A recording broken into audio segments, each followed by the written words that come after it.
others continued their struggle, working outside the system. In Brooklyn, New York, Black and Latino parents challenged the established order, working within the system. They demanded the power to run their neighborhood schools, to improve their children's futures. The children are ready to work. They come to school to work. And when they get to school, the teachers, they don't know what to do. The first thing they say, we don't understand the children. Well, they will try to understand the children. These problems will exist. The children aren't stupid. They know when the teachers are there to help them. Well, when my family moved here from Birmingham in 1965, they came from totally segregated schools. The children were all black, the teachers were all black, the principals were all black. One of my sons was above the national average in mathematics. But when he came to the schools here in Brooklyn, within 1 year, he was flunking math. And I went to the school to find out why. The teacher said my son was doing fine. I said, he's not bringing home assignments, and he's flunking math, and he came here from Alabama, and he was ahead of the national average, and you're telling me he's doing fine. Something is wrong. In New York City, only half of the children in Black and Latino neighborhoods finished high school.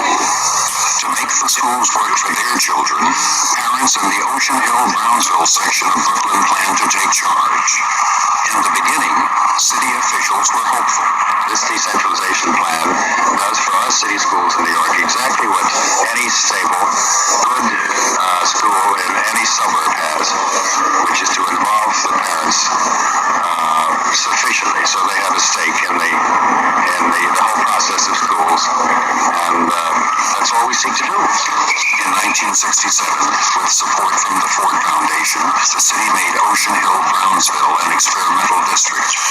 An interracial governing board, elected by the community, chose educator Rhodey McCoy to lead the experiment.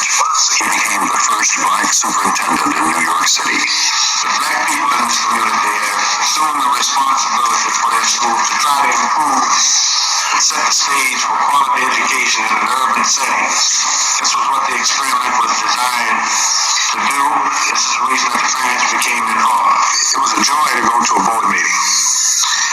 Not only were the board members present, but the community folk were sitting around. And they had as much input as the board members. And it was always on a positive note. How do we help the youngsters? Before the experiment, 4 out of 5 teachers in the district were white.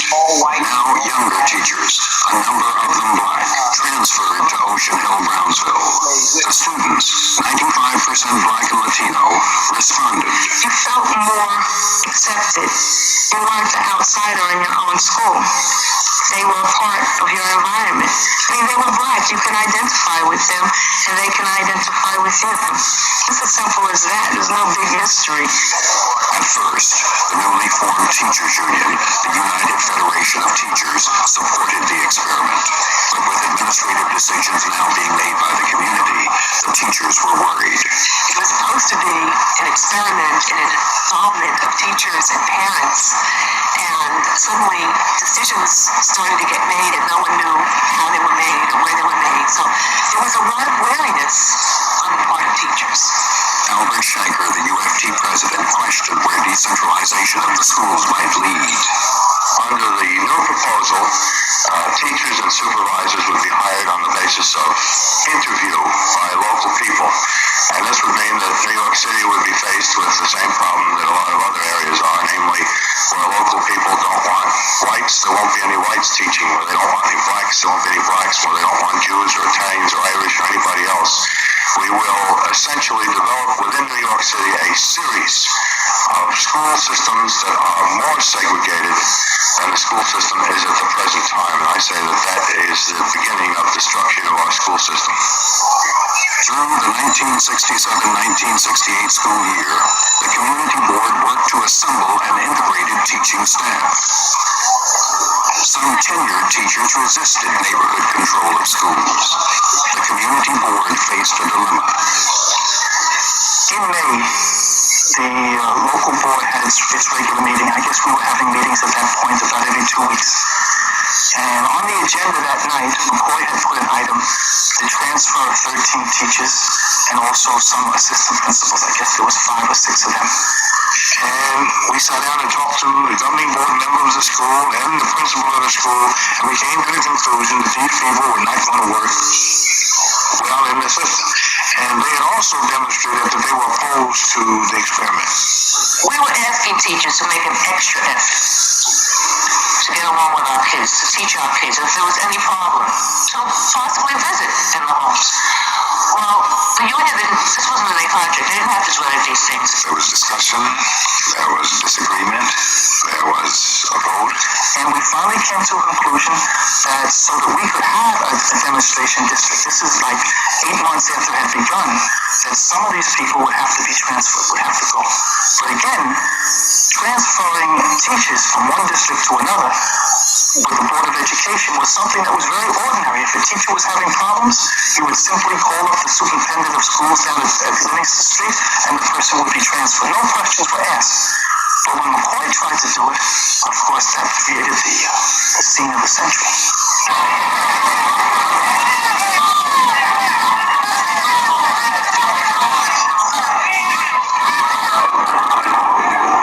The teachers argued that the transfers were illegal. The city agreed. The dismissed teachers attempted to return to junior high school 271, but community members refused to let them in. Mr. Bolstered, so what you want here? You received a letter from the governing board, right? Which is the parents and the community. So you let your average child continue living your life and keep on making it.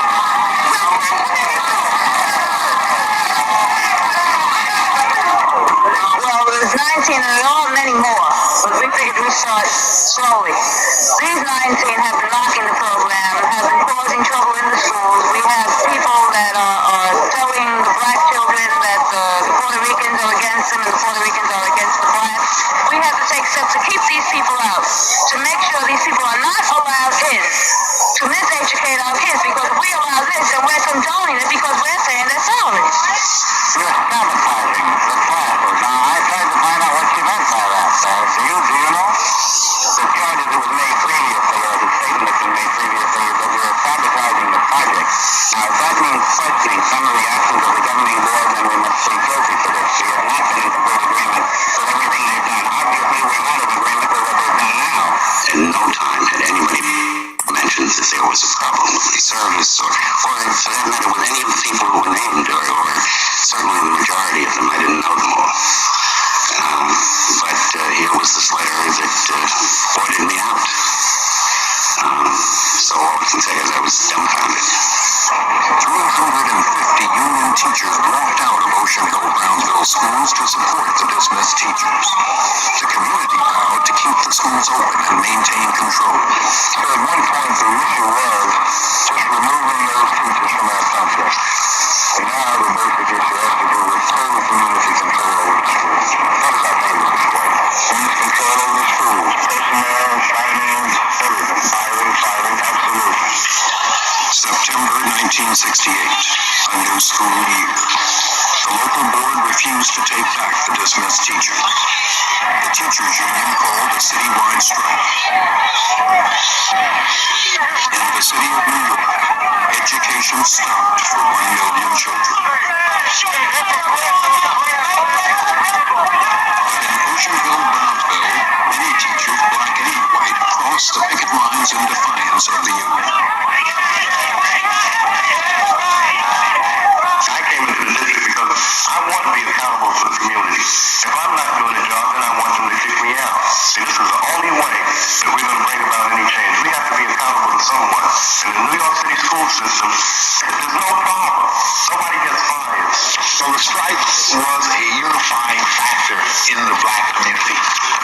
Groups that had previously been at each other's throats found themselves together at rallies and meetings surrounding Ocean Hill.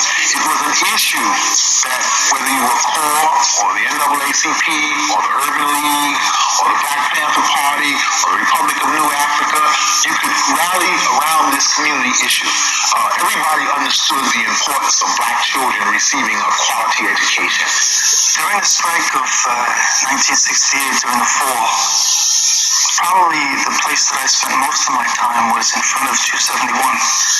And the scene that I remember there most, and I've often thought of it, is a scene of children coming to school with their books, very intent, and I think they also understood the part of just what was all going on here.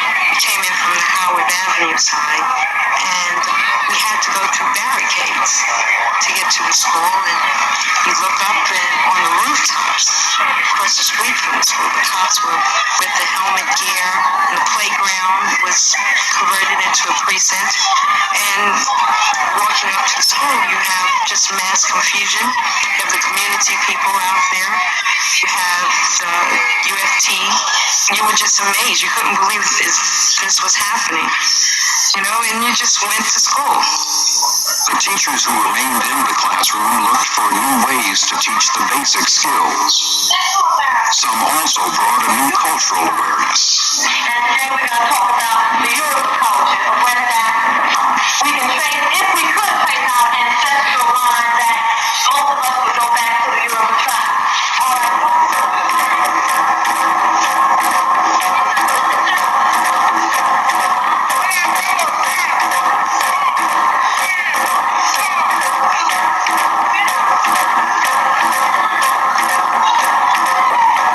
Teachers did do was to broaden us, our perspective of looking at things. We were no longer members of a small community called Ocean Hill, Brownsville.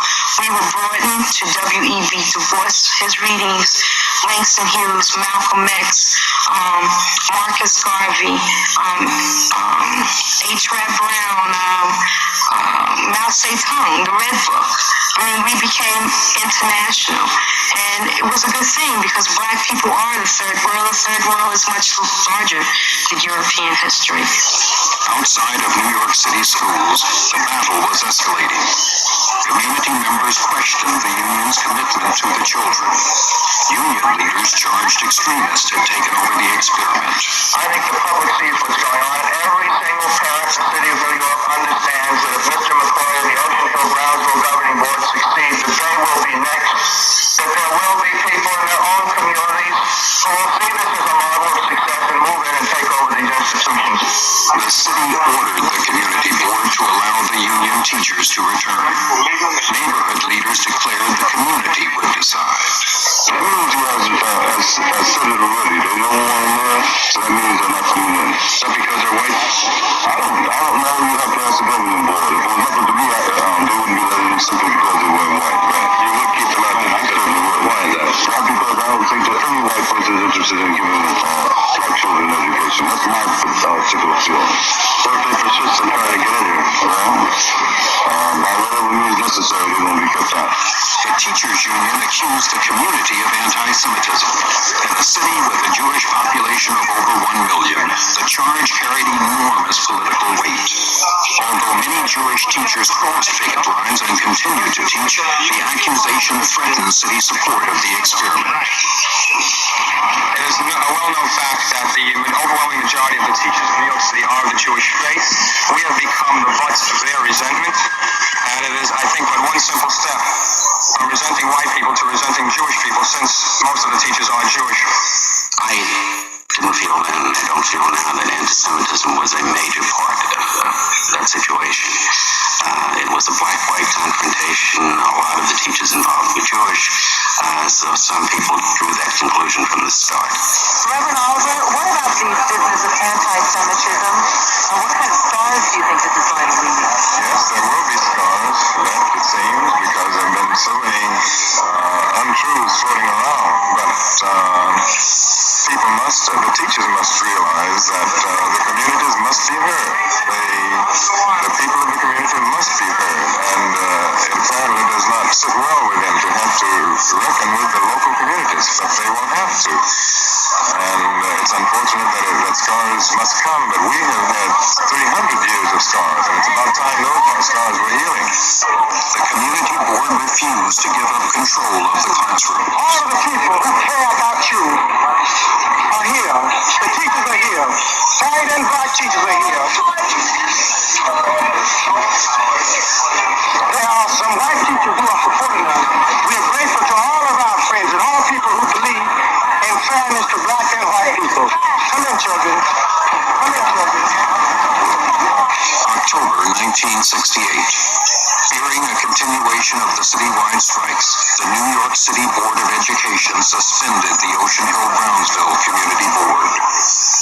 Mr. McCoy has indicated to me clearly that he intends to obey the directions of the suspended Ocean Hill-Brownsville School Board and not those of the Board of Education or the Superintendent of Schools.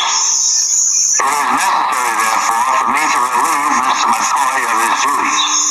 Confrontations broke out in other New York neighborhoods as blacks and Latinos protested the city's withdrawal of support for community control of schools.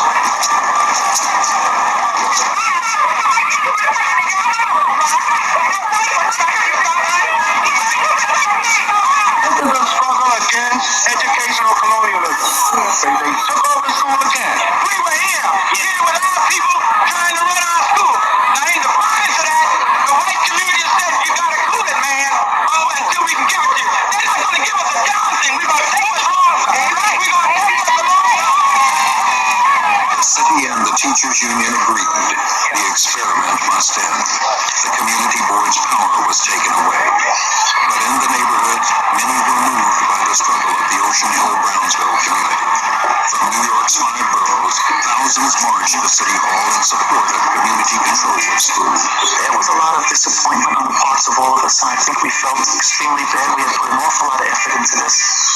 But I think this was a period, the 60s was such an incredibly interesting period that I think we realized also that something really good had happened.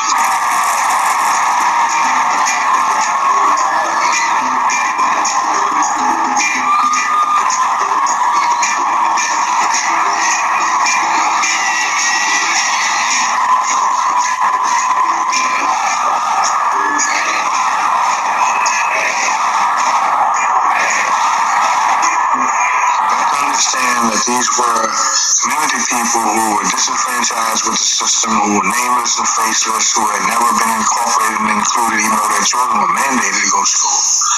For them to take on that responsibility was tremendous. The demonstrators then headed across the Brooklyn Bridge to march to Board of Education headquarters in support of the community of Ocean Hill-Brownsville. There was a lot of people yelling, black power, power to the people. Power to the people I like.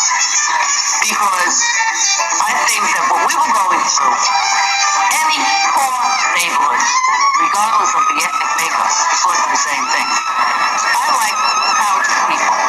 People really needed to have some power. And we really needed, as a school board, to have power. It was 1968. Communities across America, each choosing different paths, organized in the struggle for power. Power to the people was a promise as old as the nation.